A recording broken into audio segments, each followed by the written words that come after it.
everybody, and welcome to our show. Today's episode is our favorites. There it is. And in case you're new to the channel, we like to talk about a director, an actor, a genre, a whatever, and talk about that collection of movies. And today, on the ceiling there, Jake? You keep looking up at the ceiling. I was thinking about, let's talk about that ceiling tile. Yeah. Well, I don't know if that ceiling tile has a movie. I don't know. Is there any movies about ceiling tiles? Yes. For real? Really? Chicken Little. It does. It's the panel. That's right. It's falling. It is falling. But you know what isn't falling? Dang it. That tile? I thought there was a the good jokes segue. in your pit. I thought there was a good segue. There's Be not. careful, because we were talking about an actor who is no longer alive. That is true. But he is one of the greatest. Honestly, he really warms a spot in my heart. Robin Williams. We all love him. We all know him from things like Mrs. Doubtfire. He was the genie in Aladdin. Death to Smoochie, Cadillac Man, Moscow on the Hudson, The Survivors. Pulling out all the deep cuts that I've never seen. Dead Poets Society? I can't believe you didn't say that. Absolutely. I know I'm naming ones that I was going to say, you're going that's going right over my head. 1 hour photo. I know 1 hour photo. Boulevard. No. Yeah. But we picked ones that you will know, at least we think. So. I mean, I'm pretty sure they'll know ours. Yeah. Yours is the outlier, but it's the best one. Yes. Yeah. So let's get into this. Jake, out of all of Robin Williams' movies, he's been in a lot. I don't know. Now that he's listed a few, I kind of maybe wanted to pick a different one. Which one is? Cage. What? It's the Birdcage. Yeah. That's a fun one. So I picked one that is near and dear to my heart from childhood. To get a copy of this VHS when I was like 10 or 12, my dad made me stain the whole pool deck and the whole fence. Ooh, just for a VHS? When I was 11, this VHS cost, I think, $20. I now realize that I was significantly underpaid for my labor. You're a kid. You're allowed to do slave labor. Now I'm going to have to censor him. Maybe stick a cork in them. They just pop out. There's too much pressure in We have there. duct tape over there, too. Duct tape does fix everything. It really does. You should have put that on your deck. It'd be better now because he's got the... You have got to stop drinking stuff during our podcast. You've spit so many times. Maybe we should get you a little baby bib that says... Little baby. Little Off-Slate Media baby bib. Merch. Listen, I'm parched. I'm parched and I'm talking. I need things to drink. I wasn't ready for that comment, but Jake, what's your pick? I love Jumanji. Oh, so good. And that is not the one with the rock in it for those who are unaware. This is... He didn't pop up in that one, did he? Wait, he did at the very end. Did he? Wasn't he? But didn't they... No, Dickey, stop talking. Dickey, stop talking. Okay, I'll stop talking. They mentioned his name, though. You can start talking when the camera's done rolling. But his name popped up. That's all I was going to say. Jumanji, Jake. Yes. This movie is kind of a bad movie. Like, it's not really a bad movie, but it's just kind of okay, but I love it. It's stupid. It's stupid, Dickey.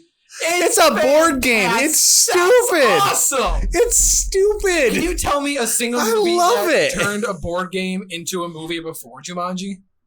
Before Jumanji? Yeah. Clue, I think, was Take before that. Jumanji. I'll give you Clue. All right, Clue, you got me there.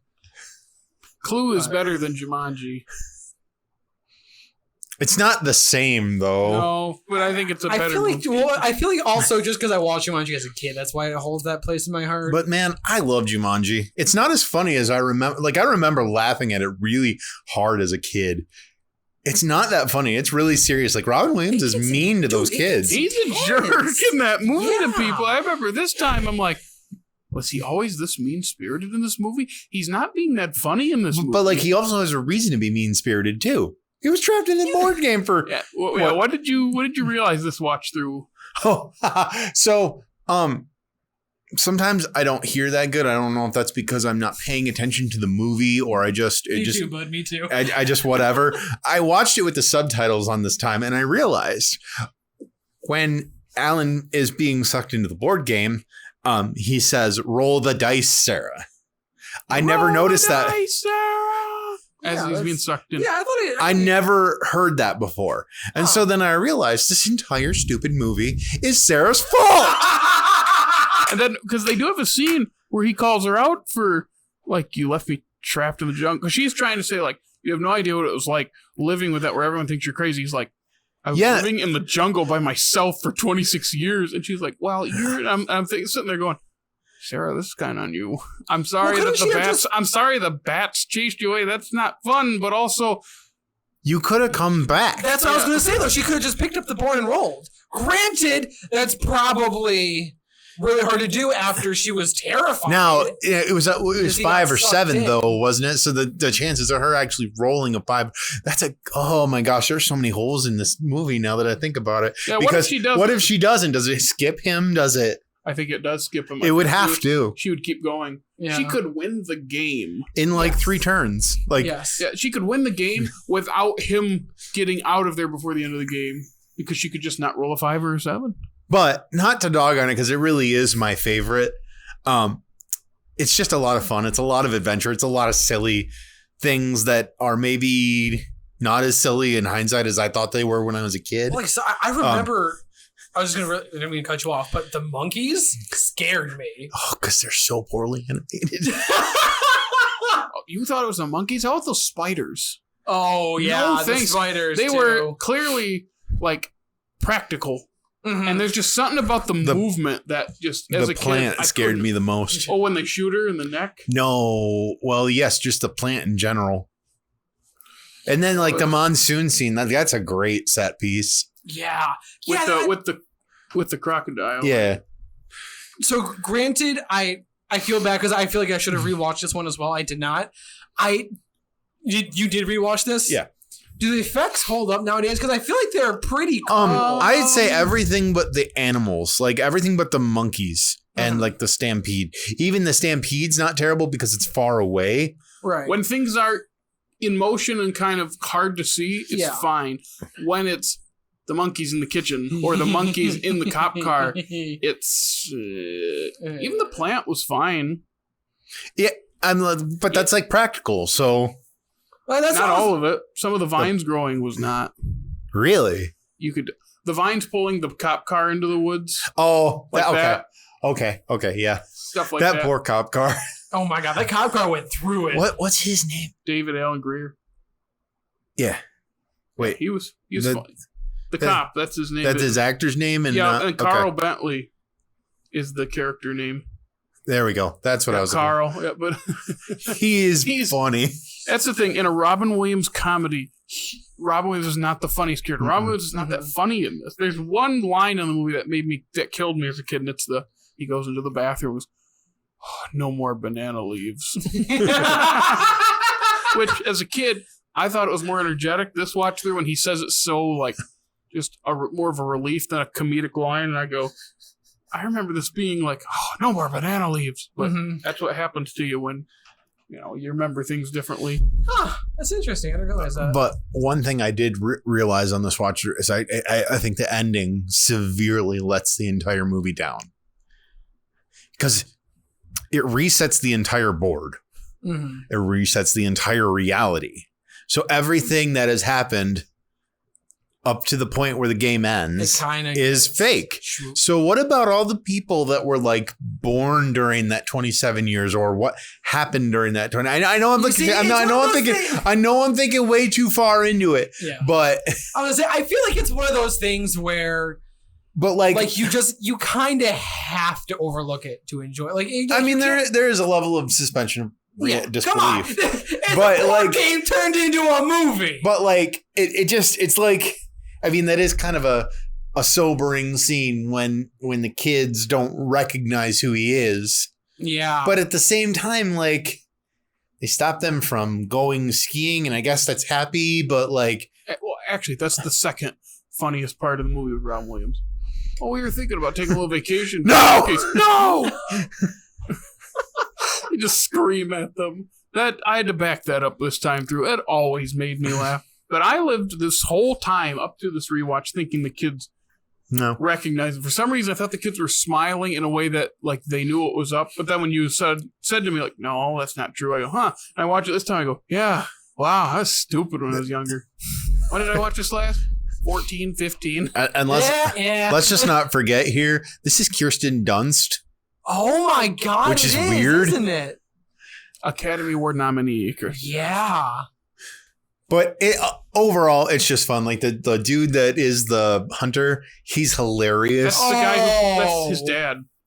Robin Williams' dad? Yeah. The guy the actor who plays his dad plays him as well. That's wonderful. Which adds to some of the underlying conflict. Wait, hold on. Robin Williams' dad in the 60s. The same actor plays the hunter. So from Jumanji plays the hunter. Yeah. Okay. Yeah, okay. That makes a lot more sense. I was thinking you were saying he was like Robin Williams' actual dad. And I was like, that doesn't make any sense. No, in the movie. It's Jonathan Hyde. He plays both. It's Alan, right? Alan Parrish's Robin Williams. He plays Alan's dad and the hunter, which the hunter's name is Van Pelt. So he's both Samuel Parrish and... Which is another thing I recognized about this. And again, it's just it's a thing where I'm watching it as a 35-year-old as opposed to like a 21-year-old or whatever.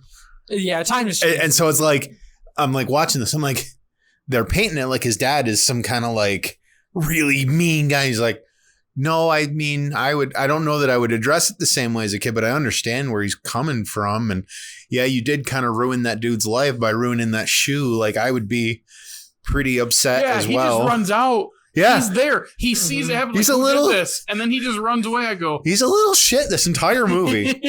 And then poor Carl just takes the blame. Yeah. But growth, because at the end he's like, "Dad, that was me." And his dad's like, "Thank you for telling me, son." I go, "Okay, that was nice." Oh, also their aunt is played by Lilith from Frasier and Cheers. And she's great. Right. And she makes a cameo appearance in the next Jumanji movie at the end, I think. No, the second one. She's in the second one in a very small cameo. Huh. Do they connect it somehow to the board game? I can't remember. It's been like 3 years. I feel like there was a way they connected the first reboot to it. Making another. I mean, I'd be okay with that. I was pleasantly surprised with how I enjoyed Welcome to the Jungle. Yeah, that was. I don't know how I'd never seen the next level. The second one is whatever. It's not as good. I mean, it makes sense though, because like it's a basic enough premise that you can easily adapt it to a new generation. And it's a game console. Yes, which worked really well. And they go into the game and they have all the attributes and whatnot, and they're playing characters, not just because I go, this is actually fun. Mm-hmm. I'm having a fun time. Yeah, I'm really glad that Jumanji was able to carry on to a new generation, and that makes other people want to go back and watch the original one too. And technically, they count Zathura in this universe. No. I've never seen Zathura. I haven't either. It's so cheesy. It's wonderful. More cheesy than this? It kind of is. It's wild, honestly. I don't know. One of my favorite parts from Jumanji was always the part where Peter turns into a monkey because he was a cheater and whatnot. And that freaks me out a little bit, but when he's crying. The crying, and he's he's like acting like his dad, and he's like, "Oh, now you see, your dad's not such a bad dude." Pulls the tail out, and just the noise it makes. Boom. There's very, very few scenes that like hold with me the same way that I can picture him crying as a monkey. Like it just, I don't know why my mind has that image burned inside my mind. Do you know one scene of that movie that is burned in my mind for whatever reason? I don't really know why. Curious which one. It's because it's very generic. It's just the house splitting apart. That's fair. Like that's burned into my head. Mm-hmm. Like I can. I don't know if they used it in some other kind of promotional thing. I feel like they might have, but like. They do so many, like just like, all the stuff with the sets with the house. They did so many cool stuff. It's just fun. And it's a good time. It very is. For a movie about moments, it's very well put together around those moments. Yeah. Oh, absolutely, it is. All right. Well, anything else before we move on to Jared's favorite? I don't know. I think we nailed it. Yeah. It's just cheesy, fun mid-90s movie. Yep. Beautiful. So perfect 90s movie. Absolutely. So Jared. Yeah. Yours is a vastly different direction. What? No, it's just as much fun. How is it not? I don't know if fun is It the is word so that I would much fun. use. I don't know if fun is the. It's a good movie. It's colorful. Great movie. It's wonderful. Again, colorful. It's colorful language, but the actual look of the movie, I feel like is kind of. What is a lot, what is he there's a lot of talking color about? in that movie. Is there? I feel like I just remember lots of oranges and browns. Which orange is a color and brown is a Well, color. yeah, There's but also it's not red in the fine. color. There's a lot of red. Okay, right, like orange, brown, and red earth. But anyway, before There's a lot of color. What are you? what is this movie that we're talking about? The Fisher King, Robin Williams' best performance. He is pretty dang good at this. It's, as I always tell people, you have your comedy Robin Williams, then you have the select few serious Robin Williams, so there's probably like 5 to 10 of those, and then this one, which perfectly embodies both of those. He can be really funny and just exuberant, and has his normal screen presence and charisma, and then just flip of a switch, be more serious without it feeling forced. He could just he balances all the emotions in this movie. I almost cried. I was saying about his acting. So it's like here you have a character that has been traumatized to the T. Oh my God. It is one of the most horrifying things to ever happen to anybody. And I would say it's the most. Yeah, horror. Like and he literally has her brain like. Yeah. And to have that, to deal with that, he has become this delusional person that thinks he is on a quest for the Holy Grail, but he himself cannot get it. Isn't that right? Mm-hmm. Yes. He can't. Really quick. He's a knight, but he's not the one. It's not his destiny to go, and he thinks Jeff Bridges' character, who's actually the main character, is the one who's going to get it for him. You give a little backstory, just in case nobody has seen this before, as to what Jeff Bridges is how Jeff Bridges and him are connected. Yeah. So Jeff Bridges is a shock jock, a late night shock jock. It basically, from what I understand back in the day, maybe they still have him now, people call in and he insults you. That's his thing. And Kind of still have it.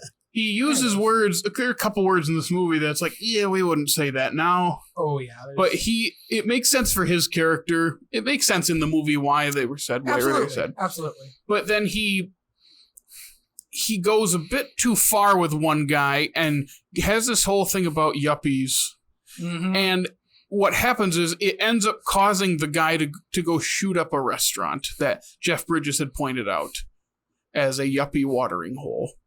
And so we cut years later where Jeff Bridges has fallen from grace because that kind of ended his career. He's this big, rich hotshot, and now he's living depressed with his now girlfriend, who's played by Mercedes Ruehl, who is fantastic in this movie. God, she she's won so Best good. Supporting Actress for this. Did she really? Do you know? I didn't Do you know what I that. wonder about that movie? Because the first apartment that he goes into, he has a girlfriend in there. Yeah. Like, why even bother putting her in there if?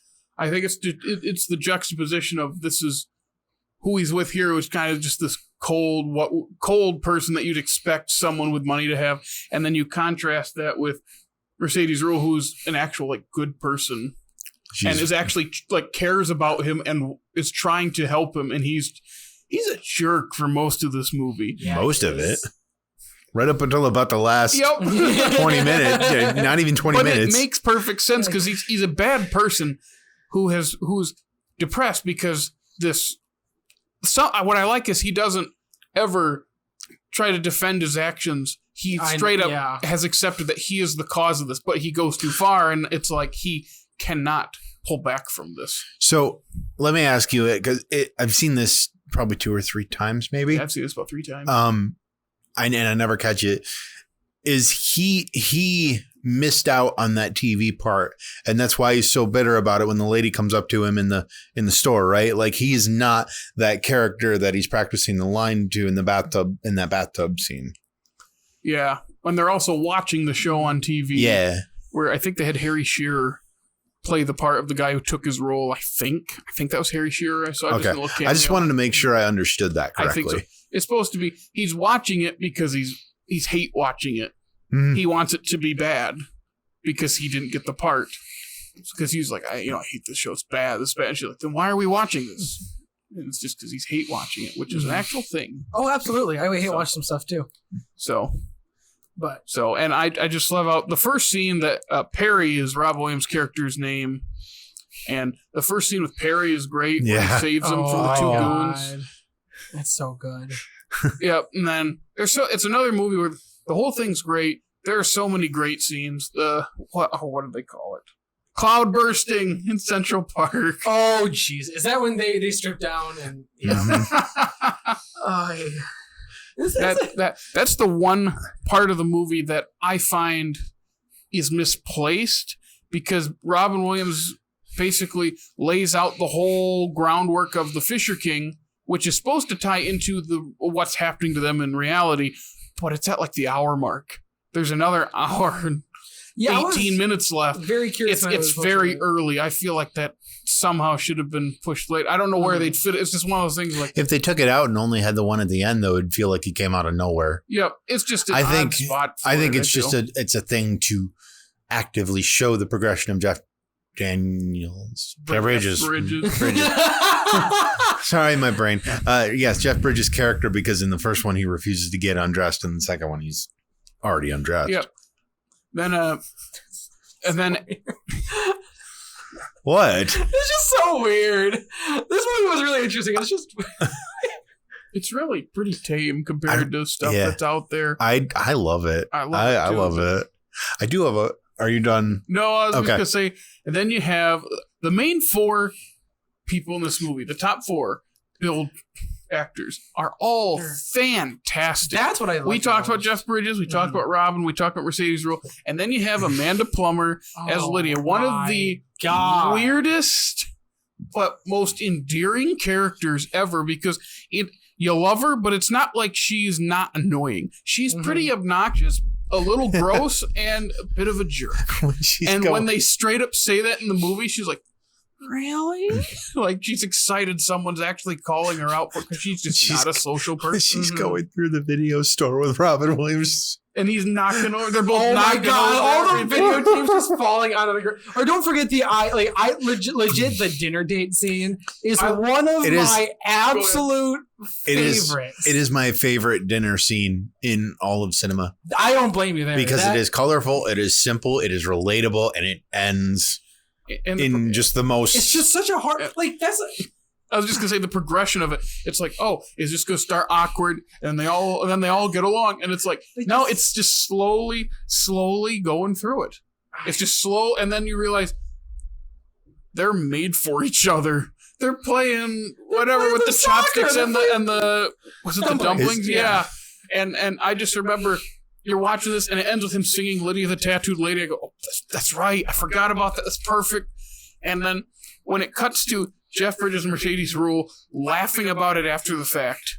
Outside, it's like, how many times have we had a great time, like at a social event, and you're going over what events transpired, and you're both just laughing uncontrollably, and when they can't get all the details right because it just happened, it's like, was it broccoli? He goes, no, it was the dumplings. And they're laughing and they feel good, and I go, this is for how dark this movie can get. It's just such a shining moment. Such a good feel-good movie. And then you got the train station scene where everyone starts waltzing. I love it so much. You just go with it. It's a modern-day fairy tale. Well, because it just kind of happens and you don't realize it at first. It slowly starts happening. You're like, okay, that's fun. And then when everyone's doing it, you get the big wide shot and everyone's waltzing except for the two of them. Mm-hmm. And if you think, of course, it's so good, and then that's right after they talked to it. Was it now Tom that I Waits? think about it, it's kind of like a Walter Mitty thing that's not as bombastic because it's real life things. I actually liked it more because I wasn't a massive fan of Walter Mitty, and I think maybe that's why is because this one was like a more casual blending of the fantastical into just normal day life, where I thought Walter Mitty was a little bit. I don't know. Is it really casual? Casual when you talk about a giant knife. Is the Red Knight really casual? I know. As soon as I say that, I'm like, do you think before you say the stuff? No, not usually. Which the Red Knight, representing that buried drama, is terrifying. Because how many times do we do that? we think we see something What in our head. Like for him, of course, it's much worse than us because he's been through way worse. What I find interesting about it is the shape of the Red Knight, like the design of the costume is shaped like this is going to get graphic warning. It's shaped like the piece of his wife that hits him in his flashback. Yo, I didn't realize that. I might have to watch this again and look for that. That's insane. Watch it again just because it's a good movie. And he pops up when it makes sense, especially when it's after. It's like we have the dinner scene, and that's followed by one of the best monologues I've ever heard. It's a little creepy. Oh yeah, but it's like it works because he's just so genuine, and he's trying to tell her like, I know you think nobody sees you, but I see you. And then that whole speech is great. But that's so relatable too, because when we try to give a speech like that, like how often does it come off creepy like that? It comes off awkward every time. Oh yeah, absolutely. Movies aren't real life. Shocker. What? But then it's like I'm sorry, I thought I was living skyscraper. How did we get to skyscraper? I don't know. I just picked the first thing that I thought of. I was just gonna say then that scene, which is like one of the most heartwarming scenes of the movie, if not the most heartwarming scene. And then right away, the knight is back, and you're like, no. And then he's pleading with it, like, let me have this. I'm like, oh my gosh. And then he relives that whole trauma that he's been pushing away this whole time. And when it's happening, you realize, of course, he's doing something that starts to remind him of his wife. His late wife. So, of course, it rears its ugly head again. And then that puts him into the coma, doesn't it? He gets beat up. He runs away, and then he gets beat up by the same guys that he beat up in the first. Yep. It's just devastating. Like literally, just oh my god. And there's the scene where Jeff Bridges is like there at the hospital and is just like mad. It's when time has passed, and Jeff Bridges has gotten his life back. Which what a jerk for everything Mercedes, or what is her name? Anne, thank you. Everything Anne does for him. And he just is like, let me take some time. She's like, no, you don't get that. I'm like, she's right. Mm-hmm. How can you just say it? He's like, okay, I'll pack my stuff. I'm like, dude. But then he gets I was saying that scene where he visited him and he's mad at him because, of course, you're not going to let me off the hook for this. And the whole sequence of him getting the grail is so fun. It's not. I don't know how realistic it's supposed to be. It's not because remember I said this is a fairy tale. He's shooting a bow and arrow and climbing up with but I like how he saves the guy too. I know. I wasn't expecting he puts the call, or no, he doesn't. He triggers the thing, so then the guy will get found. I liked that part of it too. And yeah, it was. Of course, when Lydia gets to the hospital and they're all singing the song. Oh yeah. I like New York in June. How about you? I like a Gershwin tune. How about you? Jeff Bridges takes over the conducting, and oh my gosh, what a great. And those pajamas he's wearing, man. Oh, those pajamas. Yep. It's an absolute roller coaster. Like it really makes you like really good to be like, oh no. I remember being in a film class, and I had not seen the movie at this point, but the professor mentioned like one example of just how sometimes this happens. I'll explain. He showed it to a class, and he asked them, what do the fireworks at the end mean? And he had 5 minutes of the pretentious 18, 19, 20-year-old college students giving all these reasons, and he goes, how about it looks cool? That's it. It just looks cool. He's like, sometimes we don't have to draw connections to everything. We can just accept something for looking cool. And I just thought that was just a funny little anecdote. Did you see that like meme online? Like, why are the curtains green? Because of envy. No, because the author likes this color green. It's stuff like that. Like, it doesn't have to always. You know what else is supposed to be green? The moon. But in That's an inside joke. Not if they watch this podcast. But in this scenario, the moonlight is blue to represent a feeling. Because sometimes the opposite is true, where we do use things to represent feelings. Thank you for bringing that back up again. Take that, PT Boredom. Anyway. Hey, is it my turn yet? Are you guys going to I was just going to say, that's all I got. It's a fantastic movie. It's Robin Williams' I had best some stuff to say about it, but... Oh, yeah, go ahead. Please. So... This is going to be a long episode. Let's get into this. That's right. So, I love that movie. I saw it way back towards the end of college. Is it one of Drew's favorites? I believe so. Okay, that's. But so I have a funny story regarding Drew and this. When he was first telling me about this, I think it was in the context of laser discs, and it was like a crossover of, we were talking about what a laser disc was and what like film noir was, because we were also talking about Blade Runner, and my brain kind of conflated it together. So for the longest time, I thought that this movie was a film noir movie. It is not. No. However, it does share a lot of the same type of cinematography. You can tell it cinematography takes language. from it. Yeah. Things are oversized. Shadows are exaggerated. I almost said exaggerated. Sounded like him now. But that would just be a subsidiary of the. Yeah. Are you ready for this? I'm pulling another big word. It's like film noir mixed with avant-garde. No one knows what you mean. Is avant-garde 2 words?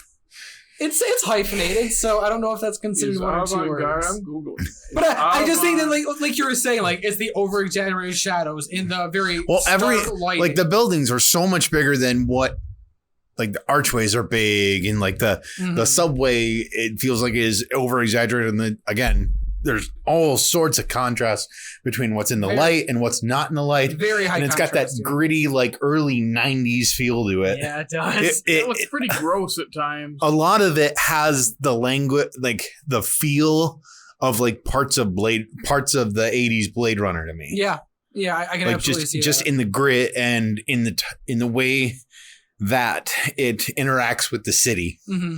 I think it does that. And I want to add a little tiny like twist to it. It does this lot of canted angles.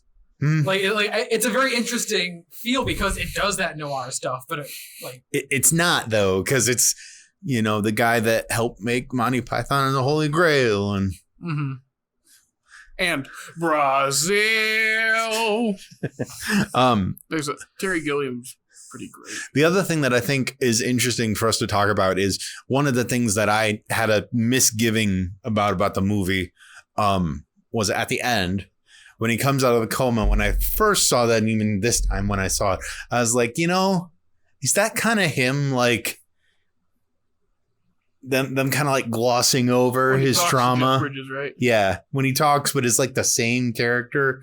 Like I know they talked earlier in the movie about some guys just choose this because it's easier or because it's just the way they like it or whatever. Is that kind of like them pushing aside his trauma and not really forcing him to deal with it, and then talking with you? That's interesting. Where I said he has not mentioned his late wife in any way this whole movie. He's not even brought her up or mentioned the situation, and it's the first time he has. And I think that is a symbol of he's not better, he's getting better. He's coming to grips with what especially after he looked his trauma like dead in the eyes. Like that's kind of like what he felt like. So like I feel like he finally came to terms with what this trauma is, and then was immediately put into a coma. And just thinking about I know that movies aren't real, but how the heck would you feel after you just went through that? And I think just him just bringing up that weird kind of casual conversation makes sense to me in a weird sort of way. So I think it's just him coming to terms with everything. But yeah. Also, Niles is in it.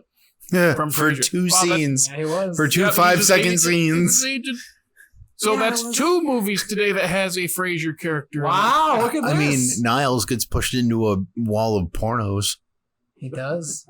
Oh my God. Okay, so is there anything else you guys want to mention?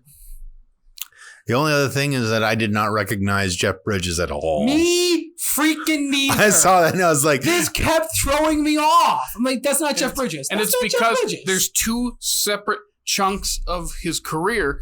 Because his earlier work, he usually plays these loud, energetic, youthful characters. You think Last Picture Show, Thunderbolt and Lightfoot, those type of roles.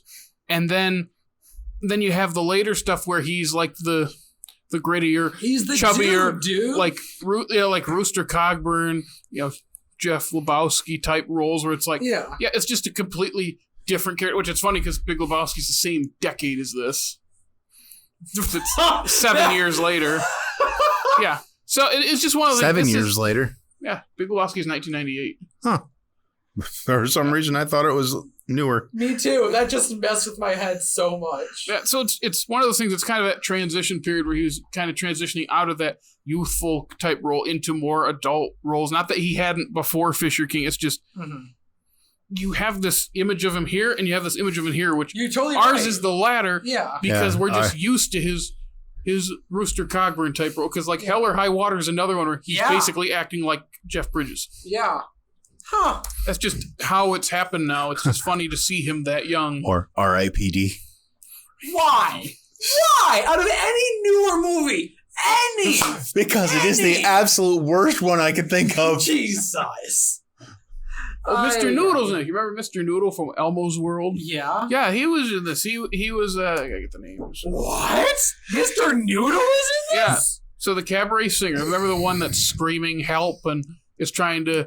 Oh yeah, over? I love that scene. Yeah. Yeah, and he's the one that goes sings the Lydia song. I think from what show is that? I can't remember what Broadway show it's from, but brings her the balloons. That's Mr. Noodle. That's Michael Jeter. I think he died. When did he die? Why don't I just click on his name here? Yeah, he died in like 2003. Wow. Yeah, everything I see him in, I really like him. He's in the Polar Express. He's great in the Green Mile. Wow. Jurassic Park 3, apparently. Yeah, This guy's he's been the everywhere. dad. Oh my That's- God. So just again, the movie's filled with great performances.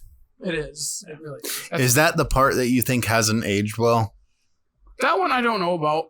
I'm not the one to. It's one of those like I don't know if it's aged well or not. I don't know. That's not my area of expertise. Okay. That'd be an interesting conversation with someone who's knowledgeable about that. Mm-hmm. That's Well, all I got to say. Well, I want to say, well, speaking of great and fantastic acting ability, let me share one of Ron Williams' greatest acting achievements ever. And I know you're thinking, Oh man, there's so many right points to pick from, right? Like I You could have gone with picked Dead Poets RV. Society. you could have gone. RV. You could have gone with RV. You could have RV. gone with what's the married counselor one? License to Wed. License to Wed. I mean, because at least that has Mandy Moore in. John Krasinski. Yeah. But no, the absolute greatest Robin Williams movie to me, The World According to Garp. Flubber, baby. Okay, that's the end of the podcast. We're out. Bye, guys. I Do we just- unabashedly do we just- love Flubber. Do we just say I it? don't understand You ready for me to why say it? you guys Go are ahead. so anti-Flubber. Because it's Because dumb. it's not the best version of that story. Yeah. That's It right. is a It is remake. not the best version of that You story. knew that, right? No. It's a remake. It's a Didn't remake. know that, actually. And Jake and I watched the original to prepare because I had never did you seen it. really? Because it's on Disney Plus. They're both Disney movies. The original's from the 60s. So I go, hey, I'm gonna check this out because I love Fred McMurray. He's funny. And, this has decent ratings. And it's like, hey, I just want to have fun for 96 minutes. And guess what? It's way better. Way better. But It's so you told goofy. me he brings as much je ne sais quoi as Robin Williams does. Yes. Robin Williams in Flubber, it's because the slapstick in Flubber sucks. What? I loved it as a kid. Fantastic. Here's Robin the- Williams. Listen. This might be a hot take. Listen. No. Let me talk first. Robin Williams falling out of the window after the rubber flies out of his back pocket is top 5 cinematic slapstick moments ever. Hands down, mic drop. Just saying. Robin Williams himself has better slapstick moments in Jumanji when he is not being slapstick funny than most of Flubber. In fact, all of Flubber. Oh, the everything with the basketball scene is peak comedy. They did it better in the original. They did. Peak comedy. Did it better in the They did it original. better in the original. 'Cause I loved the basketball scene as a kid too. It's so and watching good. it this time, I'm like, it's fine. I try to mean, remember whatever. The problem is it's on such a big stage. It is. It's like, it's just not viable. You watch the original, it's just this dinky little college, and they're bouncing around. It's goofy fun. It's not the original one is not so complicated. It's not. This This is Flubber not. has. What is complicated about It has this too many movie? storylines. There's like 3. Yes. There is It's too many too many. storylines for a movie to work like You don't know how to efficiently. count to 3? I don't think 3 is that many storylines. Dickey, I I'm think not it- sure you know how to count to 3. I do, okay? Well, And clearly, it's not but that- you can't then keep track of a good movie. This is a fantastic movie. It is so entertaining from start to finish. No, it's not. I loved this movie as a kid, and I'm watching it this time like, It's so This is boring. bad. What? This is just What? lazy. What? And then you watch the original Are you because you telling- have to compare them, and that original is just Okay. so. Like I am not This a is person coming that from- says the original is just better. Just like I'm not a person that says, oh, the book is better because they're different mediums. They're different. But like being a almost 1-for-1 remake of the original tells the story significantly better. Listen, I've never seen the original. That is not the original's fault. I know it's not. I know it's not anybody's fault other than my own. I'm aware of that. But as somebody who has not seen the original, Flubber is fantastic. It is like Fantastic. That doesn't even have anything to do with Flubber. I That's use- Flan. I use FL. That's Flubber, Flan, Flabbin, Yeah. flicking. I don't know. I I'm will having a s- stroke over here. I just will say, there's nothing charming about this movie. What? Nothing. Danny Elfman's score is not- perfect. It's not charming. It's It's so decent. Like Flubber I mean, dancing where he's doing the cha-cha and That's this not whole okay, Okay, movie. so that's another okay. problem. That's one of the That's that's one of the actual reasons why the other one is better. The other one does not turn the Flubber into a character that then does nothing. It does everything. Flubber's I really can't. out here dancing and pulling moves, That's- all getting jiggy what's with the- it, what's- and it's what is the point of that scene? it's fun. It's Yeah. fun. That's the point. Did you forget how to have fun in a movie? Yeah, I watched the original. Oh my god! Yeah, No, the original was much more fun. It made much more sense.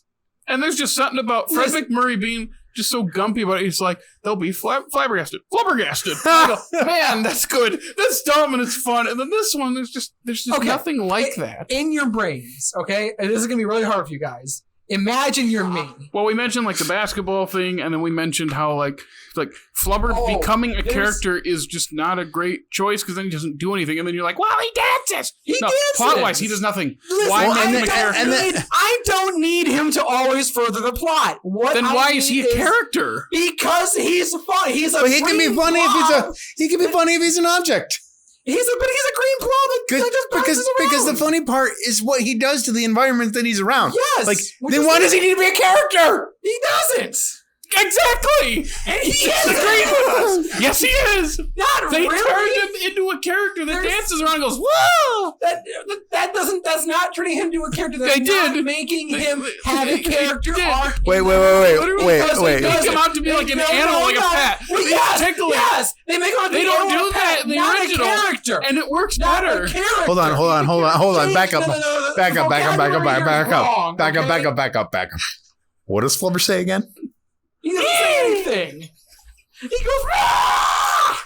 Yay!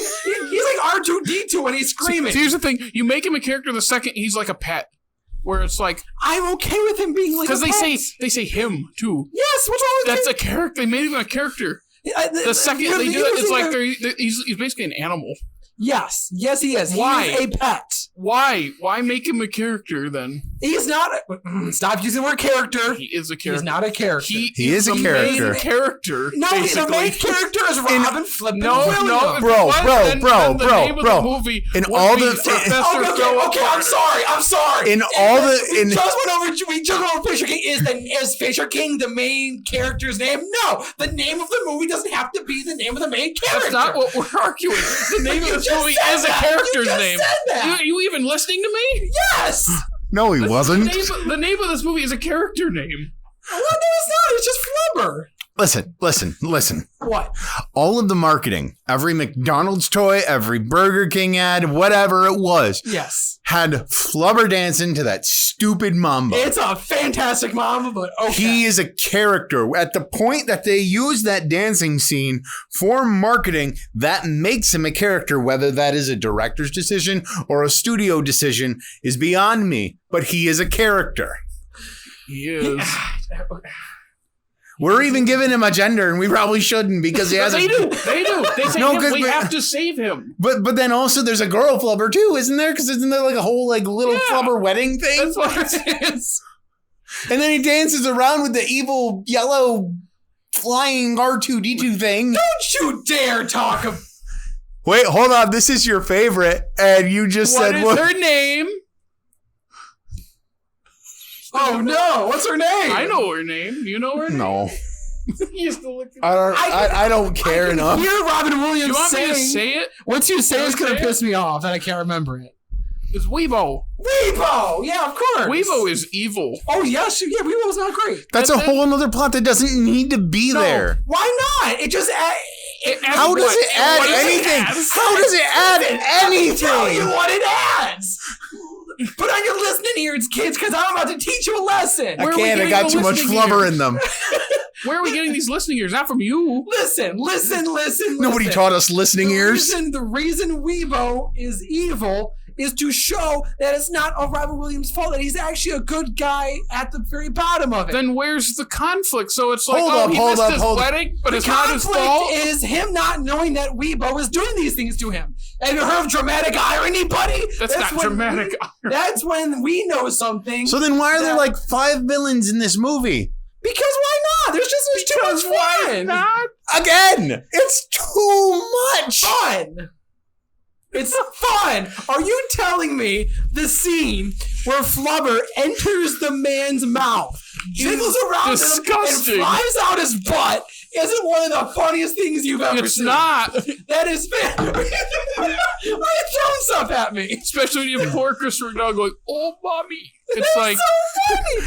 Is that Shooter McGavin saying that? Shooter McGavin. Yes, it is. Okay. I will say, he played that character perfect. And I the do guy love in the Shooter original McGavin. also played it perfect. That character is fine. That character is so much fun, and I will forever love that. I can't. The movie is dumb. No, He's it's fine, but the movie's dumb. The thing about, like, the whole point of Robin Williams' character is supposed to be, and in both versions they set this up, he's absent-minded. Yes. That's why he forgets his wedding, which is already a horrible thing. By making Weebo kind of help, like, enable him to forget, that doesn't add anything to his character arc at all. If anything, it gets him off the hook, and that's not the point. Is he's supposed to get better? So when you get to the end of the movie and Weebo Jr. or whatever, Weebo's, I don't remember what I don't know Weebo's what daughter's Weebo name. Two. Two. No, there's there was that something- actual name for it. But the There is a whole new point name, is, but- it's like, oh, he's not even there. I get that they're setting up a joke that he's just gonna, she's like accepted he's not gonna be there. That's terrible. That is terrible. I do agree with that. I don't remember how the absent-minded professor. They go to Washington. Remember, they're flying over the White House and they're getting ready to nuke him. What? See, that's It's even that's much like- more interesting than going to Ford. Okay, I'll give you that. That's It's because they're flying in a Model T, because no one would suspect a Model T can fly. So they don't have like a radio or anything to communicate, so they don't know what it is. So they're about ready to shoot it down. Huh. That's Oh, wild. Don't they end up getting married at the end, though? Listen, I think they that's don't pretty- show it. They allude to that they're going to. I think they show them in the just married thing, but that would require him to physically be there. listen, I will. What does she do? Get in the car with Weebo Jr.? I will Yeah. give you one thing. The morals are very fuzzy in this because it seems like Robin Williams did not really learn anything. It seems like. Okay, he really didn't learn anything So what's the point of the movie? because it's fun. It's just a good fun time. Like, I'm sorry. Like, I realize. Listen. Yeah, you know what else is fun? I RV is fun. recognizing- And I love RV. License to I recognize Wed it's bad. is fun. I am recognizing. Oh, that's a stretch. Yeah. I am recognizing this isn't More Dead fun than Poets- this. I am recognizing this isn't Dead Poet Society. I am recognizing this is not Goodwill Hunting. But We never said it was. But I still am having a great time. Bro. This is one of the movies that Bro. I've seen the most throughout my entire childhood. Bro, My don't- parents That's had a concerning. VHS. That's really It concerning. was this Does that in make Shrek. No sense? one really likes green No, so it's- much. Which is these double things because my girlfriend's last name is Green. So that's kind of funny. But wow. Oh, Sam, if you're watching this, I am so sorry. Oh, she, yeah. She knows. She's aware of the flubber. Yes. But listen, I am well aware. It's no Deadpool. It's not going to be. Look. Isn't it bad when it's not even anywhere near its original that's 30 years younger and has like half or more?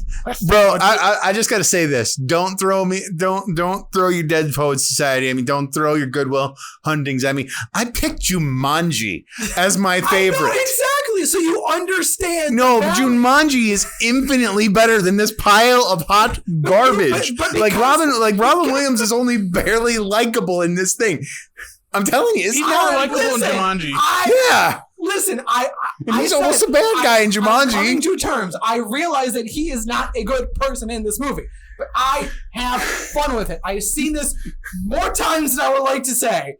And that's you can have fun and know it's bad. That's kind of what I'm at right now, okay? That's not where you started at the beginning of this. Not. Listen, you're saying it was great. You guys are getting to me, all right? Good. Dickey, I still like this movie, and I went into it like, I'm going to have fun, because I remember this was just a weird, fun movie as a kid, and as I'm watching, I'm like, this is just bad.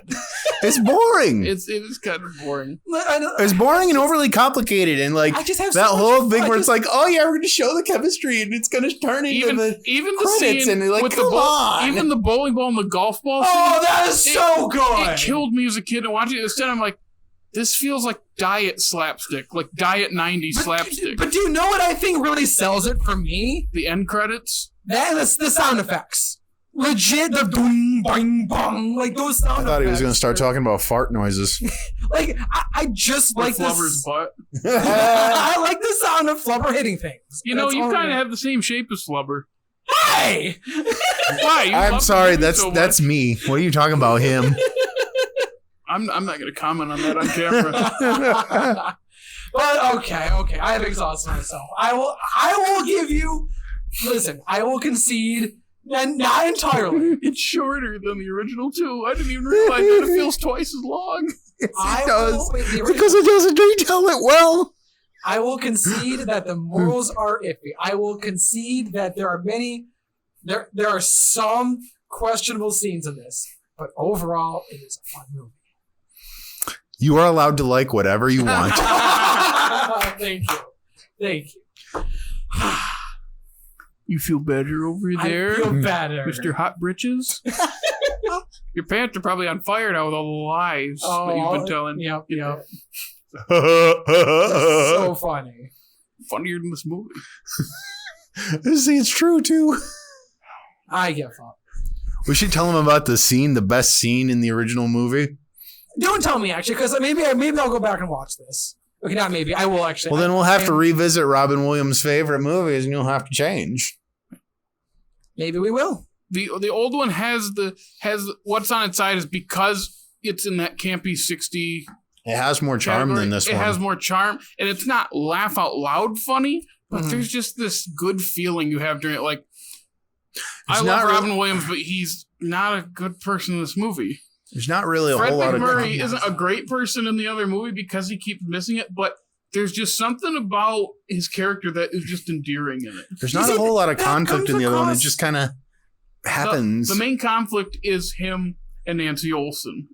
Mm-hmm. That's the main... Whereas the main conflict in this is with Shooter McGavin, or is it with the Mafia, or is it with the girlfriend, or is it with Weeble? It's all four. Or is it with Flubber? It's all four. Well, then it's a hot mess. It's not. It's like if you lit Flubber on fire. Listen, sometimes hot messes can taste ridiculous. Hot messes can taste ridiculous, huh? Yeah, I'm sticking with that. Okay, that's our next sticker merch soon. Write it down. But thank you, everybody, for sticking with us for today's doozy of an episode. If you made it through the end, then bravo to you. And if you made it through the end, I'm sure you want more of us. Yeah. Where, Jared? Where can they find more of us? If they want it. If that's a big if.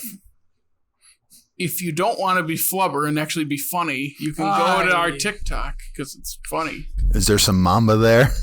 Oh, there probably will be when I'm promoting this one.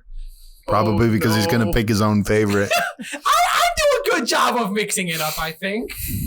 I do. I think in this scenario, you're going to pick Flubber. I am absolutely going to pick Flubber. There's no doubt there. You can also follow us on Twitter, Instagram, and Facebook, or soon to be called Meta, whenever that happens. Whatever. If Hey, it happens Dickey by can now. do meta. He's seen Deadpool. Hey! You can also listen to us on Spotify, Stitcher, Google Podcasts, Apple Podcasts, and don't forget to like, subscribe, and what's the other thing? Ring our bell and leave a comment on YouTube. And review us on the podcasting websites because it also bumps up our... Oh, yeah. Please do. Absolutely. So thank you, everybody, for tuning in today's episode of Our Favorites. And we will be back more this week. We'll be back more next week. Stay tuned for more awesome content coming your way. So from all of us here at All of Slate Media, thank you so much for listening. Goodbye. Flubber sucks.